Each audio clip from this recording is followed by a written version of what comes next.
The gospel is going to go back to Europe, I believe. Not gospel, but superpower status is going to go back to Europe. America, I do believe, is going to fall entirely. But there will still be power maintained in one of the countries that used to be a member of the Holy Roman Empire. But it is, like I said, fragmented. Today, the statue of Nebuchadnezzar has been fulfilled in that it's part iron, part clay.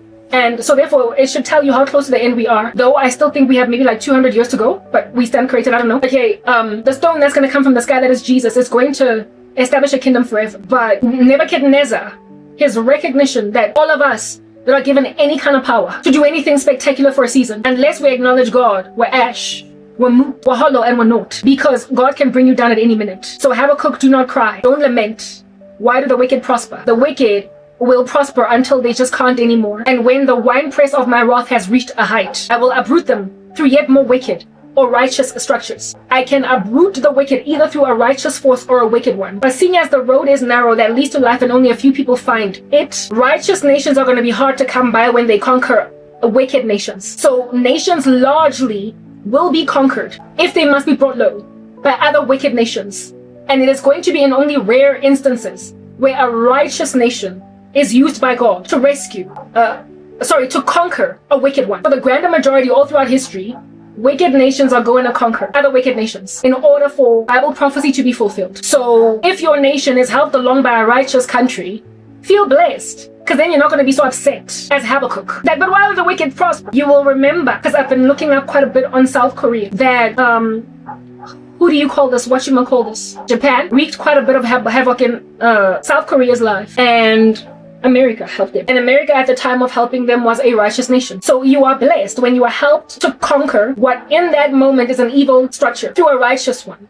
Because then, as the people that are being helped along in this regard, what's going to happen with you is you're going to be left to do what you want to do. And to be strong as a country, you're not going to be merely taken. You're not going to have just a mere change of regime. You're going to be awarded independence. So all that nations can pray for when they're enduring oppression is to be rescued by a stronger but righteous nation. Because strong, righteous nations award independence, whereas strong, unrighteous nations take tribute and they insist on their own way, like Frank Sinatra. And in so insisting on their own way, one of two things can happen. They can either allow you to maintain your national identity but understand you are my colony, or tell you that unless you honor my nation's way of doing life now, you're not going to win. So if you are conquered by a nation that takes tribute, all you can pray for is that they let you keep your religion and your culture, but honor the king of the new structure. Because this here option is giving Kim Jong-un. It's just forcing a regime down your throat. It's giving Xi Jinping. If I'm going to conquer you, Taiwan, you're going to be a communistic country too, and you're going to worship the state. So that's why Taiwan is out here looking at China on some, don't come at me, because all the freedom of religion that we have here in Taiwan and just our leg room, we're going to lose it if you come on board. And you're going to surveil us and give us also a surveillance state, a social security state like what's going on in China. And breathing room is going to be hard to come by. I don't want to do it. We don't want to do it. Leave us alone. We're an independent. We're quite happy to be that thing. But who in the world right now today is allied with Taiwan, essentially staying China from trying to do the most? It's a nation that I can't call them righteous anymore. But America is unlikely, if at all, that helps Taiwan in this feat should China go against Taiwan. It's not going to take Taiwan over as a colony. It's going to give them independence again and let them do what they want to do, but also put their military base over there or whatever to protect them from attack again or whatever. Pretty much like what they did for South Korea. So you need righteous countries to fight causes of smaller nations that are bullied, that will, upon helping the cause of the bullied nation along, it's exactly like what's happening also now today with America concerning Iran, with America concerning Israel. If a nation is bullied, the US has in history gone in there to help the cause and then left them alone to run themselves independently on their own terms. That's what a righteous nation does. That is what a righteous nation does, but they're hard to come by in history. Righteous countries that will fight for you and then let you be and keep your independence as a country. Like, just fight so that you can come free. You're not gonna, it's hard to find countries like those. So therefore, when they're in power, you need to pray for them to stay in power, which is why the world needs to pray for the US. Though they're losing their minds. Like I said, a nation loses its strength when it starts to allow other infiltrators in that space to erode away at their national identity. It's happening in America today. It happened in Britain. It's happening today in the UK. It is something that is just maintained on a going concern. It's a downward spiral. And if there is no staying force preventing it from finishing its course, goodbye, empire. Let's see what's coming next. And let's hope that what's coming next looks more like the Medo-Persian Empire than it does look like the Babylonian or even the Assyrian. So Habakkuk's sorrow that, oh, but why do the wicked prosper? God ultimately fulfilled it in Cyrus. Yes, fine, the Babylonian Empire prospered to devour you as Judah, but it's because you were wicked and in rebellion to me. Even Jeremiah gave them counsel that respect Nebuchadnezzar because he has been anointed by God and the Lord. If at all you honor him and pay him tribute and do what is right, you're not going to lose your country. But Nebuchadnezzar ended up destroying even the temple because of what I believe the name of this king guy was Zedekiah, because of the betrayal by Zedekiah. So Nebuchadnezzar was given leniency, but leniency is not clemency to the country at large. He gave them leniency, not clemency. He did not give them immunity. He did not give them diplomatic immunity. He gave them leniency. If a king gives you leniency and you betray it, he can just rip you apart. So Nebuchadnezzar destroyed the temple and he took the goods in the temple, exiled God's people, and left only a small little remnant over there to do what they want to do, as basically a show of power, that you don't get to disrespect the living daylights out of me. There would be one essentially righteous nation that God did raise up, though the men and the women over there were not godly. The king was yet again, just like Nebuchadnezzar, anointed. He was called of God, and now he was specifically labeled. His name was mentioned. King Cyrus of Persia. When he came to power, he repatriated the Jews. He gave them resources to rebuild their temple, their wall. Persia was so righteous towards Israel that the following kings that would come, one of them would marry a Hebrew and be used to stay a genocide against the Jews through the man of Xerxes. But Xerxes was not the most, he was like a puppet on the string of cunning men. He changed his mind quite a lot of times. He was just easily swayed. Yeah, it's what I'm getting at. Xerxes was made to sign a decree against the Jews. If he wasn't married to Esther, they would have died. He went back on that, of course. Well, he didn't go back on it. He couldn't because, Persian law, once signed into statute, you can't reverse it.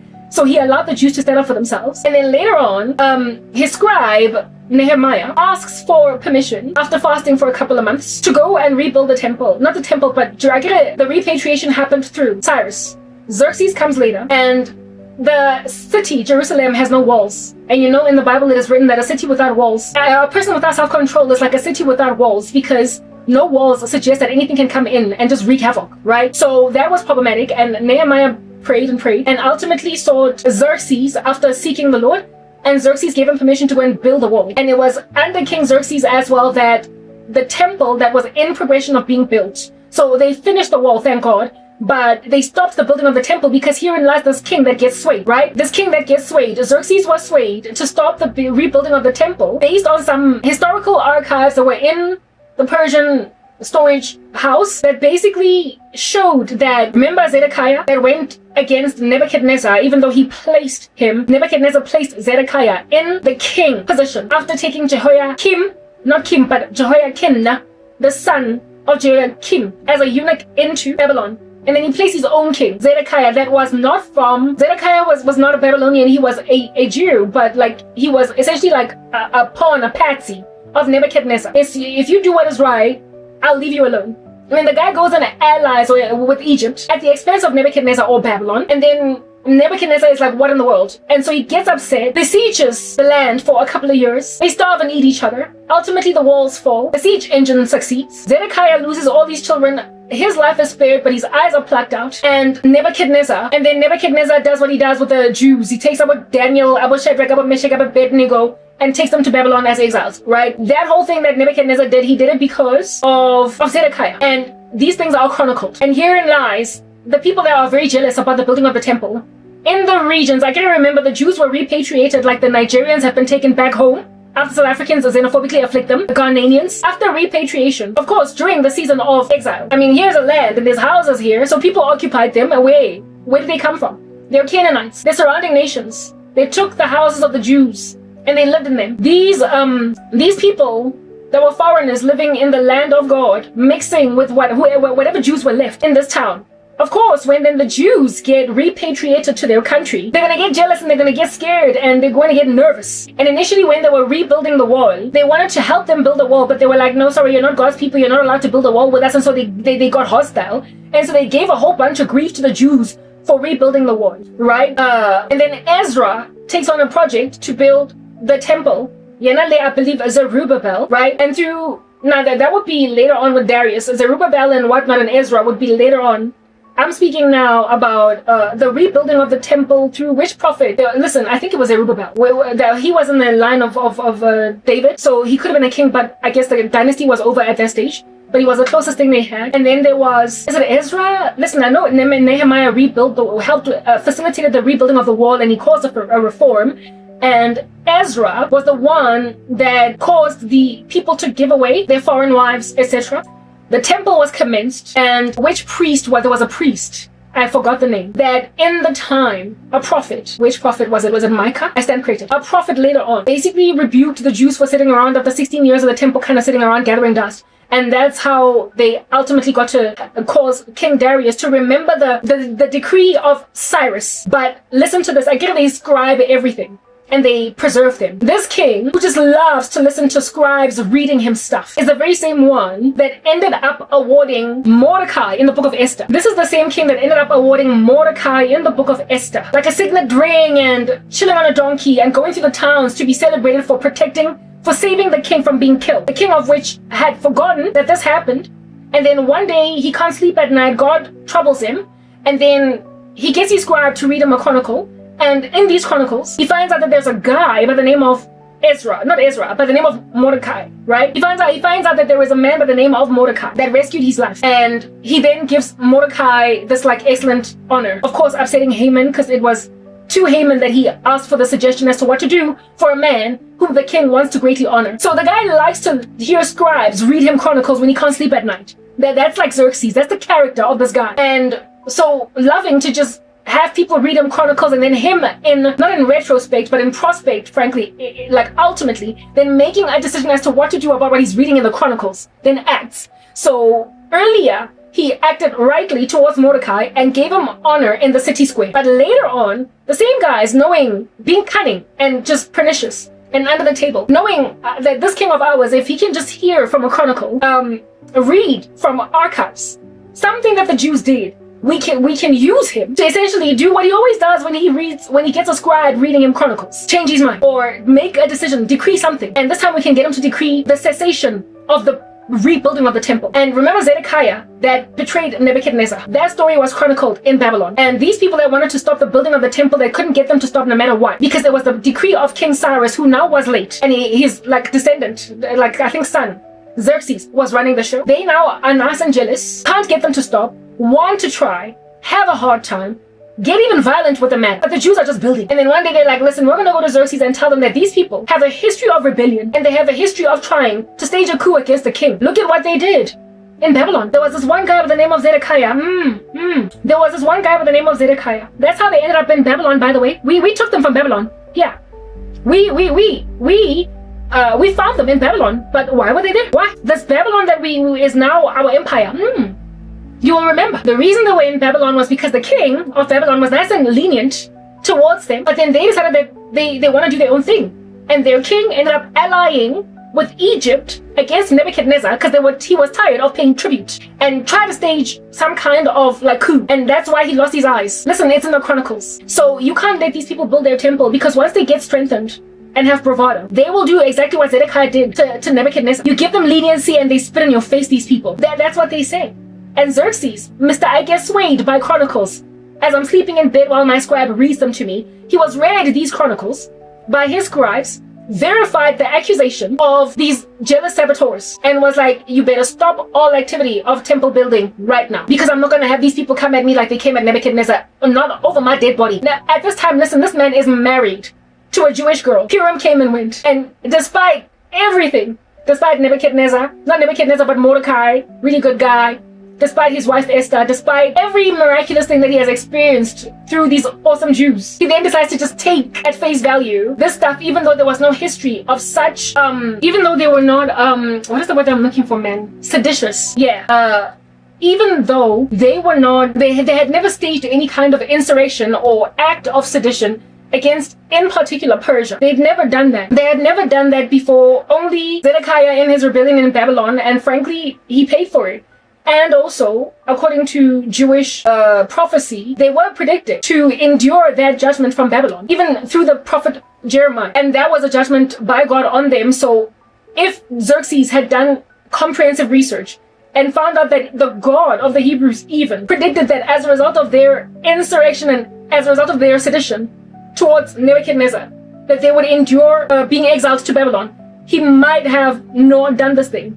But he just ran with this one side of the story and caused the cessation of the building of the temple over there. And it would be 16 years that would progress when they would then commence again the building of the temple through this time around Darius. And Darius, I guess, Persian kings love chronicles and like archived stuff based on, again, the decree of King Cyrus, recommenced and also funded yet again the finishing off of the temple, the building of it, and also like hooked up a decree, also raised a decree that anybody that tries to stop it will face death by impalement on a pillar in their own houses that would be uprooted. So they just stopped. They didn't anymore stand in the way and sabotage the building of the temple. But that whole thing that happened over there caused, but if at all, that which happened with Xerxes didn't happen, the people of God, the whole structure of repatriation that was commenced by King Cyrus would give us the best model of what happens when a righteous country or a nation that has been raised up in the spirit of righteousness comes to the party to save a beleaguered people, an afflicted people. Repatriation, renationalization, the allowance of them to build their synagogues, their temples, their places of worship, and also to rebuild their cities unfettered, even financing such activities as those. So that's what happened then in Persia. But so it was essentially a restorative vessel used by God. It was a restorative axe used by God on Babylon, that which likely a man like Habakkuk would not lament against, because the Medes were not regarded as a hostile force against the Jews. They used to have a very, like the Jews and the Hebrew and the Persians, Iran, historical Iran, they had a very good relationship because of kings like Xerxes, kings like Darius, and kings like Cyrus. But of course, Xerxes glitched and he twitched along the way and stopped a project. But initially he had enabled the survival of the Jews through Purim. That was Xerxes. So every last one of those Persian kings had something beneficial to add to the lives of the Jews. So they were used positively as a vessel of honor. You know, the Lord has set apart everything for its purposes, including the wicked for the day of trouble. So I spoke all that. I know I can meander and I tend to go about the bush quite a lot, but I'm getting to the point. A nation is built on regard for foreigners, however, with putting one's foot down on their own culture, I guess, which is the reason why even Xerxes stopped the building of the temple, because his culture was threatened. His country was threatened by foreigners that he had given leniency in his kingdom. But a nation falls when you allow either the infiltration of foreign culture into your culture to a point of losing your own identity, or when you are just too harsh towards foreigners. These two things keep a nation strong, or they make it fall apart. And however long it takes for that nation to fall apart. The Assyrian Empire was violent. It took a minute for them to get brought low, but they ultimately got brought low because they were what? Too violent and intolerant. Who is this? Antiochus Epiphanes caused the fall of the Greek Empire. Because what are you doing? That mammoth fight that the Jews went, listen, I don't have enough time here to speak about that intertestamental period, but essentially the Jews succeeded. This guy who walked into the temple of God stole jewels. Well, he stole like riches. And then later on, because he wanted to systematically destroy the Jews and religion and cause complete integration into Greek culture, because he figured that we need to strengthen Greeks as much as possible because the Romans are a massive threat to us. The only way that he imagined that this could be done was by causing everyone to be unified under Greek gods.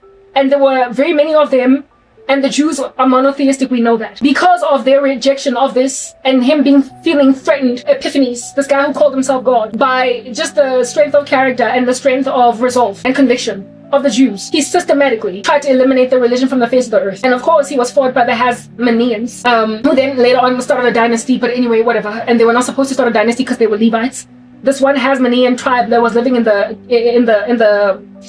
jungle, in the villages, was supposed to essentially agree to eat pork and sacrifice pork at sacred altars. And this village, one of the priests there, rejected this, facing death. But one of his people in the village tried to sacrifice to the Greek gods and I guess eat pork. And he was killed by this man who had, I forgot how many sons, I think 4 sons. And then after they killed the official, this man and the official from the Roman Empire, they ran away and started a most glorious revolt, revolution against Hellenistic terror. And they won, and they won.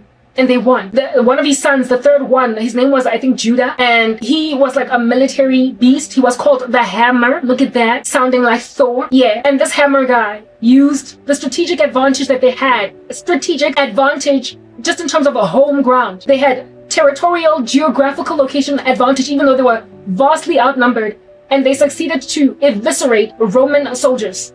They succeeded to eviscerate Roman soldiers from the cleft of the rock. Essentially, you will remember, again, there's just so much going on. In the book of the book of Obadiah. Obadiah out here prophesies against Edom. On some, y'all gazed at the Hebrews getting destroyed by the Assyrian Empire, and you laughed and you cut them off and you gave them back, the fugitives, to the Assyrians when they tried to run away. Now you're going to be destroyed. But what was the pride of Edom, according to this book? According to Obadiah, the fact that they were built into the mountain. They were built into the clefts of the rock. So they had aerial advantage. Therefore, anyone that tried to impede their city, they could just shoot them full from a distance. And so no one could ever come up against them. I guess that's why the Assyrian Empire did not succeed to overwhelm Edom. But, I mean, they were infiltrated from the inside out, weren't they? Maybe they had alliances with Assyria. They did. And they were destroyed anyway from within because their friends got close that were actually frenemies. And that's how Edom was judged. But you see that whole model, Edom, where they were built into the rock. It is ironic because the Edomites were ultimately destroyed, wiped off the face of the earth by infiltration by friends, like frenemies. They died that way. They were eliminated that way. Their empire was destroyed. But the very model that they prided themselves in like fortifying them from beleaguerment. I mean, if you build your empire into rocks, there is no siege engine, no encampment of another country's forces that will ever win against you. For as long as from within your establishment you can perch sentinels and archers at any threat coming at you, they will, on any given day, be brought low. And this is what Edom prided themselves in, that we can get to anyone that tries to come at us, but anyone that comes at us, we can't get to them. Therefore, numbers were irrelevant insofar as you were part of the stone, if you were part of the rock, if you were part of the mountainous terrain, no one can win against you, even though you are significantly outnumbered by the myriads of men coming from other armies. I guess that was only in the days of weaponry that can only reach a certain distance. And now in the era of ICBMs and guns and bombs and drones that fly by themselves, suicide drones, it doesn't matter when you're in a rock. It doesn't matter when you're in a rock, but in the days of samurais and archers and swordsmen, if you're in a rock, you're good, okay? You're good. Well, the Hammer, otherwise known as Judah, one of the sons of the Hasmonean Levitical priest, he staged a military campaign that was like that of the Edomites. And it's ironic because the Edomites tried to completely eviscerate from the face of the earth, finish off through the Assyrian Empire in their spitefulness against Israel when they were getting devoured. But the Assyrians, they tried to get rid of them altogether, and they laughed when they were being afflicted. And now their model of military strategy was given in the intertestamental era. I guess era was almost right, area. In the intertestamental era, the Hasmonean brothers and tribe and warrior men that staged the revolt against the Seleucids, one being significantly outnumbered. I get it, they were coming up against Antiochus Epiphanes. They significantly routed and defeated men that tried to destroy them from, it wasn't the Roman Empire, it was the Seleucids, who I don't think were Roman, they were Greek. They conquered and won, do you understand? By being in the rocks, because they had terrain advantage. And whenever the armies that would get sent by the Seleucid Empire to them to deal with them, to kill them, to execute them, whenever they would come in, I mean, the executions were brutal, okay? They just hid in the cleft of the rock, and it doesn't matter how many men there are. It's like the Jews at Warsaw during the Holocaust. They were in the buildings, and the Nazi soldiers that would come into Warsaw, they would shoot at them from the windows. But I guess that those were the days of guns and not so much swords and archers. So therefore, the Germans ultimately got to the Jews at Warsaw. But when you're elevated in a structure, no matter how many soldiers come in from the ground troops, You will conquer them, even though there's 20,000 of them and there's only 5,000 of you, because you come at them from the walls. You're in the cleft of the rock like a lizard. And that's exactly how it is that the Hasmoneans conquered the Seleucid Empire, essentially the Antiochus Epiphanic season. And when they finally won their independence, they tried to, of course, rebuild the temple, clean it, purify it, that abomination that caused desolation that was Antiochus Epiphanes putting a pig and slaughtering it in the temple of God. It had to be cleansed. There had to be, cleaning and purifying that space that was defiled before. But because there was so much destruction in the systematic oppression of the Jews, there was no oil for lighting the menorah, right? They call it a menorah. There wasn't enough oil to light the menorah for 7 days. They only had 1 day's worth of oil, and it took 8 days for the oil to be prepared using their rituals and whatnot. And they only had 1 day's oil, but nonetheless they made a decision to light that menorah, and it stayed lit for 8 days until the oil was ready to keep the menorah lit the whole entire time. And that was a miracle, and it can account for the holiday that the Jews have called Hanukkah. The menorah was lit for 8 days, even though they only had enough oil for 1 day. And that whole prosperity in getting theirs back was through the Hasmoneans, who were a band of priests from this one village. And as a result of, Judah died in battle ultimately, but two of his brothers then fought for authority. And because absolute power corrupts absolutely, these people who gave the Jews their faith back and won independence for the Jews again to worship as they wanted, though they were now still under the Roman Empire, who left them to do what they wanted to do. These people, these men, they then decided that they not only would function as high priests, even though high priests could only come from the tribe of Aaron, right? Only from the tribe of Aaron, though other Levites could serve as priests. It's like the combination of church and state, without separation. I guess they were the architects of it, if you will, where you are to mixing church and state. God separated David and the Levites. You will remember that guy in the Bible that during a celebration, the Ark of the Covenant nearly fell, and he tried to hold it, and it killed him. And David lamented to God that, Lord, now I'm scared to get close to you because I don't know if you'll kill me. I don't know what I need to do if you'll kill me. And he inquired as to, if my servant died trying to keep your ark up, what must I do? And so David went on a mission to find out what pleases the Lord, and realized that the only people that should handle the Ark of the Covenant are Levites. And so there was just mad respect, pretty much from the days of David, of the handling, not just David, I mean, even Aaron. Remember, he lost 2 sons, Jemai and Hophni, or are those the sons of Eli? But he lost 2 children as well, because of just acting awry in the temple of God, like doing strange things, being drunk, it is speculated, in the temple of God. So there's always just been this mad reverence for God, and Levitical priests themselves just were in danger if they acted awry in the temple, and especially in the Holy of Holies. And only the high priest could go into the Holy of Holies, and a high priest could only come from the tribe of Aaron, and other Levites did other work. And it was so dangerous a task that the high priest, upon going into the Holy of Holies, would have to have a bell on his foot as he walked around in the Holy of Holies, that he might be heard as alive and walking. And if he dies, there was a rope also tied around his legs so that he could get pulled out, because no one could just go in there, right? No one could just go in there, otherwise it would get struck dead. So if that bell stopped going clicking, they figured the priest must be dead, and so they had to drag him out. That's just how God dealt with just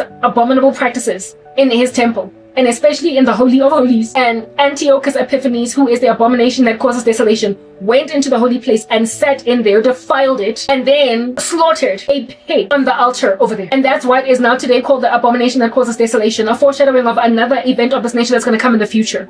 So they had to cleanse the temple, and after cleansing it, they had to light the menorah again that would have to be on perpetually, but they only had oil for 1 day. That was the only thing preserved in all the destruction of the temple. And God kept the menorah going for 8 days, 8 whole days. And then, listen, it was just a miracle. Do you understand what I'm saying? Yeah. So how in the world do you keep your country aloft when you stand against freedom of religion and destroy people's freedom to worship? God will pick a controversy with you, because in your country there definitely will be some of his people. There definitely will be, in the olden days, in the Old Testament, it would be Jews, but in the modern era, it's Christians. Anywhere where there is no freedom of religion, there will always be affliction on one of the religions on this earth that God caters to. Any nation that doesn't have a freedom of religion will afflict, of course, every religion but among the afflicted will be God's people. And if you come up against God's people, Seleucids, Diocletian, that was now after Jesus, after the destruction of the temple. There was a guy in Rome. Rome been out here at it for a minute. There was Nero before, and now there's this one guy called Diocletian, and he's like right-hand man called Galerium or Galerius or whatever. Systematic, whole-scale persecution of Christians, slaughtering them. But initially he was convicted, he had the wisdom to leave Christians be, especially considering his wife and daughter were Christian. But Diocletian, ultimately they convinced him to massacre saints, and when he did massacre them, it was whole scale. It was whole scale. He slaughtered God's servants. But in the end, the guy abdicated his throne, evidently felt uncomfortable about what he had done, because he was convinced to do it by Galerium or Galerius. Like, build a vegetable patch, tilled it. Like, imagine Hitler, right? Growing a vegetable garden, like potatoes and cabbages, at the end of his life, because he just wants to get back to what matters and what's meaningful after massacring 6 million Jews. It was too little too late. The guy wanted to just go back to simple living, to a point of abdicating his throne, and then later on farmed and stopped killing people. But it was already too late. He died in, I believe, severe regret, but he systematically massacred Christians in his Rome. The Christians of which in particular I believe were Catholic. But everybody was Catholic at the time. Remember, Martin Luther would later come with the Protestant Reformation, so Protestantism was not a thing, so pretty much all Christians were Catholics back then. He massacred them, and then felt like trash and like farmed, grew turnips and cabbages and tomatoes. Like, that's gonna restore you to God. And his Galerium guy died such a horrible death, the one that convinced him to do this thing because of his own mother telling him, I don't like these Christians, because she was a witch and she couldn't do her pagan practices. And they blamed the Christians for everything not working in Rome. Even Nero systematically whole-scale persecuted Christians because of everything not working. Of a building burning in Rome somewhere. And they blamed the Christians and then massacred them. Diocletian did the same thing. Not Diocletian, but Galerium, I guess he wanted to convince Diocletian to persecute Christians when he didn't want to. He just wanted them to obey his country's laws or whatever. But Galerium was just he had a woman in his ear, his mom, telling him these Christians need to go. They succeeded to convince him that everything we try to do, all of our rituals with our pagan gods are not working because of these Christians. Diocletian was still like, no, but we can't kill them. Don't persecute, don't kill them. Just like, try to subdue them, try to handle them, try to manage them. But then one day, Galerium, who was very influential, did something. He caused a disaster that then was blamed on the Christians. It was his way to just catalyze what he imagined needed to happen with these Christians. And this here event that happened, and I believe it was also a fire there too. This fire was blamed on the Christians. Look at Rome out here, emperors, or their right-hand men starting fires and then blaming that fire on Christians, and then ultimately Christians die because of a fire they didn't start. Diocletian did the same thing, and at this point then Diocletian agreed to massacre Christians based on the report of his right-hand sidekick guy Galerium. And at the end of his life, his whole empire fell apart. His tomb became a cathedral for the worship of God, and his right-hand man Galerium died such a horrible death where his body was smelly, teeming at the folds with maggots. He had worms inside his body and out because he was extremely judged by God. And guess what he did? He asked the Christians to pray for him, and just before he died, he sent out what would be the tantamount of an executive order, because he ran to Diocletian got this guy to be like a right-hand man they had two different empires that they were running, and he just gave the one empire was given to the one guy, and then Diocletian was on this side. On his side, he decreed that all Christian persecution must stop because of his disease, and then asked Christians to pray for him, and he died anyway. I don't know if he died saved, but he died with worms in his body. And Diocletian went farming after his main man Galerium died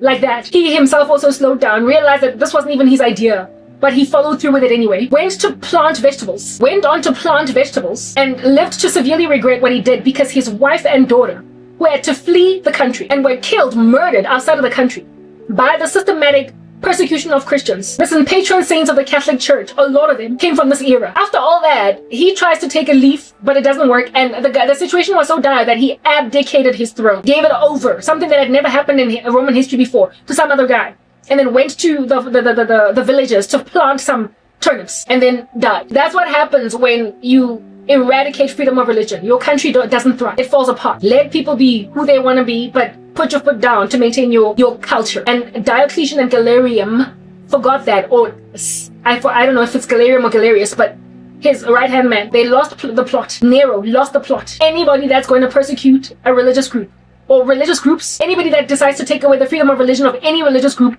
or religious groups, like they literally did a guinea pig experiment on an initial sect of people that had a heretical version of Christianity. And when then they successfully persecuted them with little ramifications for their kingdom, they then took it out on the Christians too. But in the end, like I said, dude abdicated his throne and planted turnips and died having lost his wife and daughter to his regret. And his main man got worms in his body and sent out an executive order to stop persecuting Christians because he understood that God was the reason why what he went through happened. The Christian community tried to number their calendar on this event, but another person came later on, and I believe it was Eusebius of Caesarea or what, that decided that no, we need to number the calendar. No, Eusebius was alive at the time and gave stories of what happened in that season. But there was another Christian that rocked up. I forgot his name. You will know who he is if you're any kind of reasonable historian. He came up with the Anno Domini calendar on some, no, we need to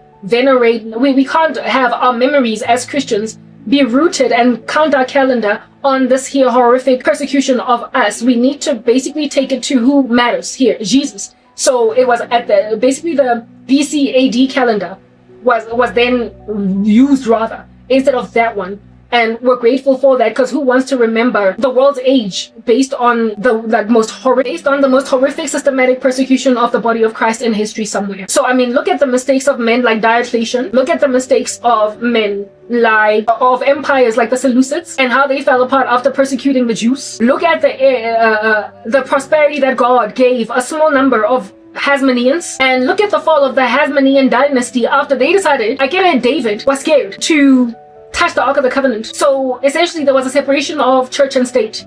Separation of David and the Levitical priests. The Hasmonean dynasty had no sense, had no business being a dynasty. Only a line of priests. But they wanted power. So they frankly made themselves high priests in temples, even though high priests were only supposed to come from the line of Aaron. And secondly, they made themselves kings. And at one time, there was a man who was both a priest and a king in one sitting. When even the king is an Uzziah that went into the temple to try and sacrifice to God and was stopped by the priests in there, but didn't stop. As soon as he walked in and did that abominable thing, he got a spot of leprosy on his forehead, and then the rest of his body was snow white because of trying to be a priest and a king at the same time. And Uzziah was a righteous king, with that, however, folly in his step. So mixing the Levitical priesthood with the kinghood that can only come from the tribe of Judah is erroneous, but the Hasmonean dynasty was exactly that thing.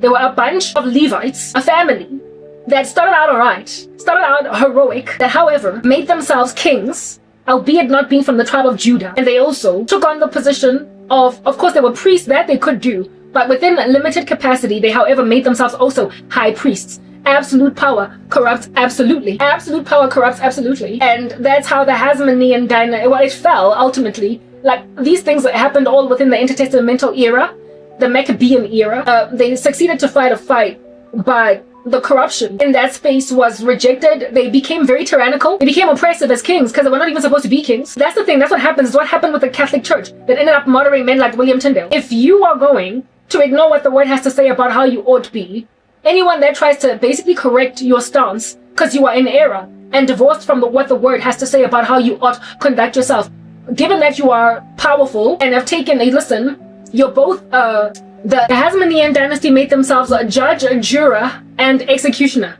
in one fell sweep. I mean, that is like absolute power that corrupts absolutely. And so therefore, people that read from the word of God, the Torah, and who looked at the tradition, and they were like, but you're not from the tribe of Judah, why are you a king? And people who were like, but you're not from the tribe of Aaron, why are you a high priest? They were just killed. They became violent towards their own people.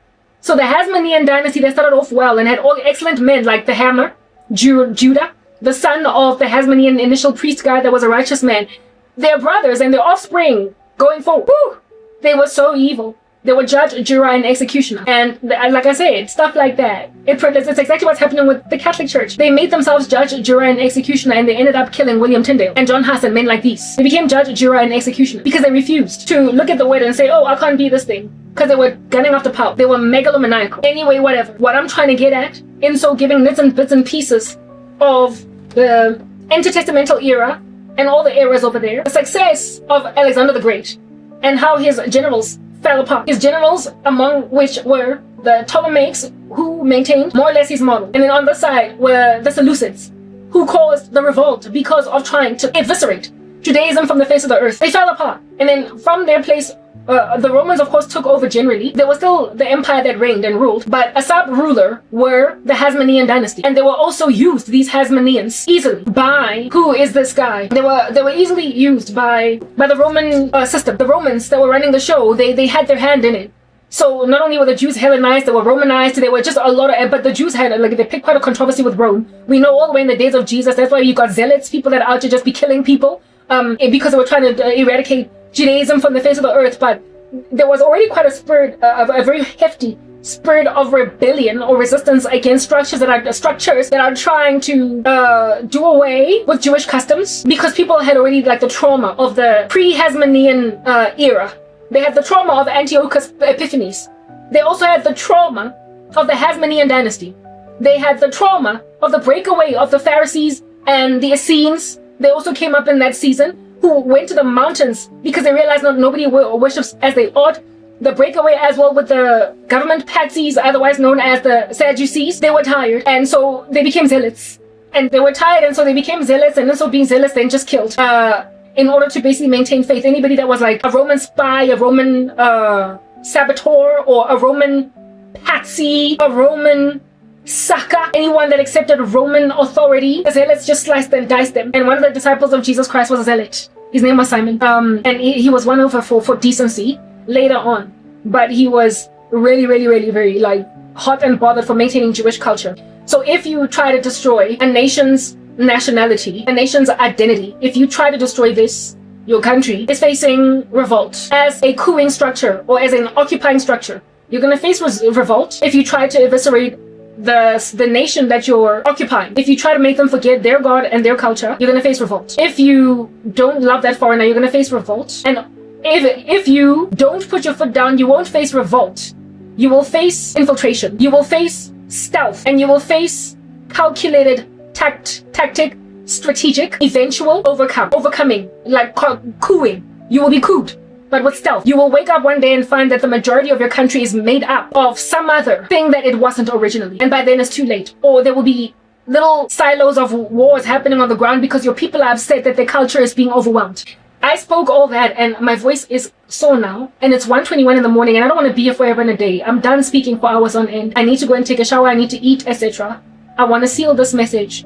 I feel like I've given myself sufficient comfort, so I'm ready now to maybe speak for the last stretch. South Africa, you're falling. One, because for both reasons, but especially for one, you hate the foreigner. The fall of this country is the hatred of the foreigner, and the fall of this nation is also the disregard of what it is that makes it what it is. Remember earlier, there's like a Diocletian force in this country. You're not going to make it, you're not going to win, you're going to plant vegetables and turnips, pumpkins in a felt.